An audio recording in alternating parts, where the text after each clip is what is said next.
था लड़के ने ना बाहरी शादी छुपके की थी, तो बाद में पता चला उनको भी कि हमारे बेटे ने शादी की है। तो ये पता चला कि वो नशा भी करते हैं और बाद में फिर मुझे ये भी पता चला कि मेरा शौहर भी नशा करता है, वो नशा बेचता है। फिर सब्र करके बस गुज़ारा कर रही थी कि अब मैं एक मेरा बेटा और मैं अपना घर बर्बाद नहीं करना चाहती। भाभी की सिलाई मशीन थी, वो हमसायों को मैं 1-2 सूट सिलाई कर देती थी 300 या 400 में।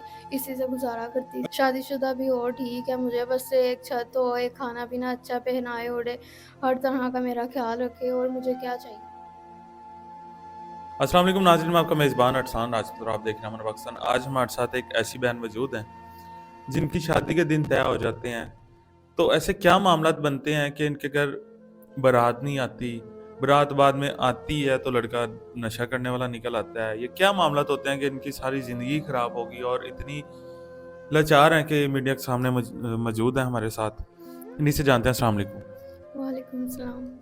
अच्छा बहन, बताइएगा कि जैसा कि आपने ऑफ कैमरा बताया कि आपके दिन तय हो गए, बारात आपके घर आई नहीं, ये क्या मामलात हुए? मेरा नाम महविश है, मैं कसूर से रहने वाली हूँ और जब मेरी शादी हो रही थी मेरे माँ-बाप की मर्ज़ी की वज़ह से, तो वो शादी बस सब तय वग़ैरह हो गई थी, कुछ दिन गुज़रे हैं, तो पता चला कि जो लड़का है ना वो मैरिड है, शादीशुदा है। तो अच्छा। इसी वज़ह से फिर घर में बहुत परेशानी बहुत हंगामा हुआ। शादीशुदा लड़का निकला, इसी दौरान टेंशन में घर में चली, जो भी तैयारियाँ वग़ैरह हुई थी, सब उलट-पुलट हो गया। तो लड़का पहले शादीशुदा था। जब आपके माँ-बाप ने रिश्ता किया, ये सारे मामला देखे, लड़के का घर-बार देखा, तो तब नहीं उन्हें पता चला कि वो पहले ही शादीशुदा है? शादी मेरे वालिदैन की मर्ज़ी से हुई थी और बाद में ना 7 दिन सारी अरेंजमेंट वग़ैरह शादी की हो गई थी। उसके बाद में पता चला कि लड़का ना शादीशुदा निकला है। तो तो जब रिश्ता वगैरह देखते हैं, सारे मामलात करते हैं, तो तब लड़के के घरवालों ने आपके घरवालों को बताया नहीं था कि लड़के की पहले ही शादी हुई है? नहीं, उनको भी नहीं पता था, लड़के ने ना बाहरी शादी छुपके की थी, तो बाद में पता चला उनको भी कि हमारे बेटे ने शादी की है।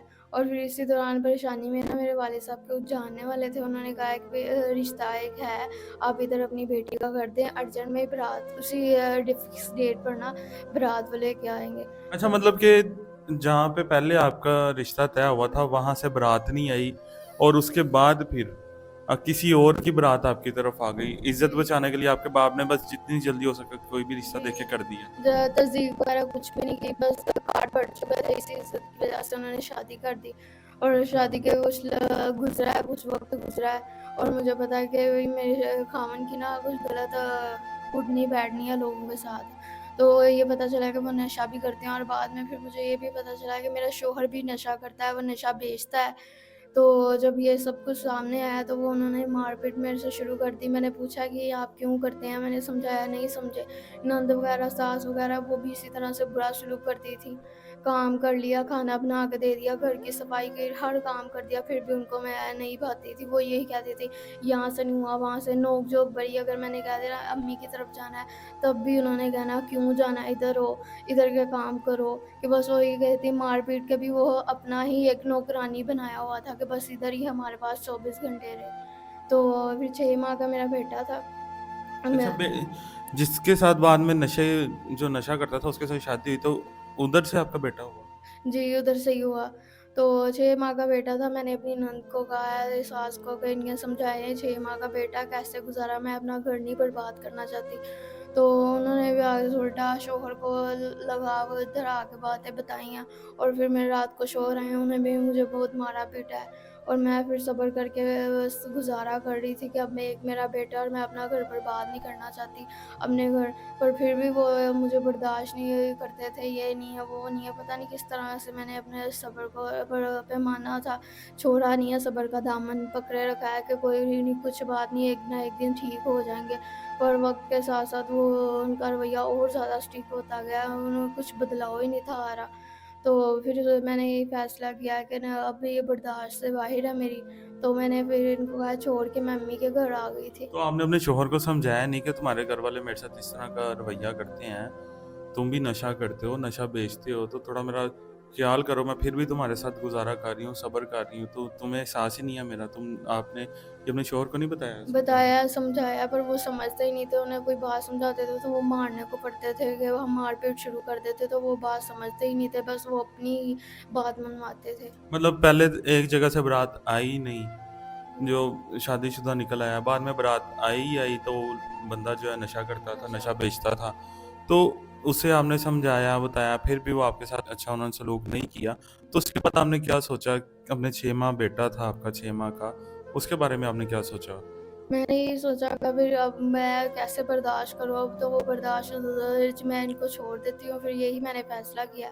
मैं अम्मी की तरफ चली गई हूँ अपनी, तो वहाँ भी भाभी भाई थे, वो कुछ दिन मैंने उधर आई हूँ तो वो ताने देना शुरू हो गए थे। वो भी नहीं बर्दाश्त करते थे, वो कहते जो था हमने कर दिया, जहाँ से उठा के कर्जा तुम्हारे लिए उठाया, जो भी तुम्हारा जहेज़ बनाया जो था तो मैं हमारे पास वो हमने तुम्हारे पास लगा दिया, अब हमारे पास कुछ नहीं है, हमारे से कोई उम्मीद ना लगाना। ये भाभी आपके भाई और भाभी लोग आपको बोलते हैं? जी, वो बोलते थे बाप मेरे ज़ईफ़ थे, वो कुछ कर नहीं सकते, वो खुद एक मोहताज थे।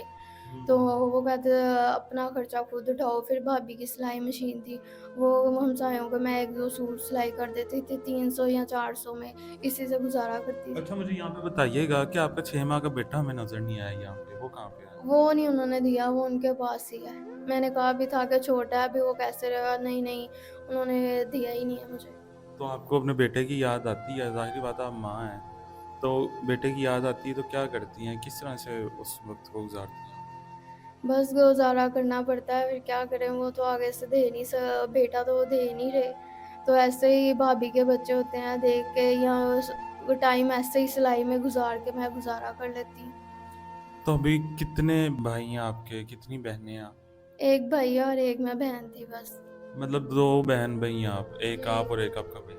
तो आपके भाई को एहसास नहीं आया कि मेरी एक अकेली बहन है, इकलौती बहन है, चलो उसके साथ जो भी उसकी किस्मत में या ज़िंदगी में था हो गया है, अब वापस आ गया है तो उसे उसे मैं अच्छा सहारा दूँ, अच्छा खाना-पीना दूँ, जैसे अपनी बीवी को ट्रीट करता हूँ खाने-पीने के मामलात में, तो अपनी बहन का भी मैं एहसास करूँ।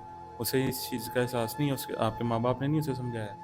नहीं, वो बस उसके पहले करता था, जब शादी हुई है तो वो बीवी के पीछे लग गया, बीवी जैसे कहती थी उसी तरह चलता था, उसको बहन का कुछ है ही नहीं था, नज़र ही नहीं बहन आती थी। तो फिर ज़ाहिर-सी बात है मैंने सब्र ही करना था। अभी आपकी 100 प्राइवेट चीज़ें होते हैं एक औरत की, 100 मामलात होते हैं, उसके अपने खर्चे वगैरह, एक्सपेंस वगैरह होते हैं, खाना-पीना। आप गुज़ारा किस तरह से अब करती हैं सारा अपना? बस मैं ये सिलाई करके ही गुज़ारा कर लेती हूँ और कभी बर्दाश्त भूख कर लेती हूँ, और मैं यही चाहती हूँ कि मेरी शादी हो जाए, कोई अच्छा-सा मेरी ज़िंदगी में शौहर आए जो मेरी ख्वाहिशात मुझे लेके चले, ये एक इज़्ज़त दे, एक मुकाम दे जो औरत का हक़ है।